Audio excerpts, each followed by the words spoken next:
These are your manual dimmer switches located throughout the building and in the offices.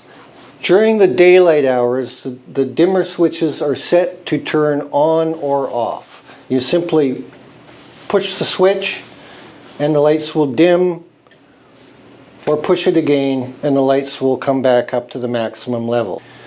In the evening hours, if you'd like a more moderate level, you can reduce the lighting by simply lightly touching up or down on the switch, and you'll see the levels indicated on the side.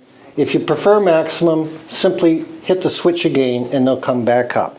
During the daylight hours, they'll reset to full, on or off.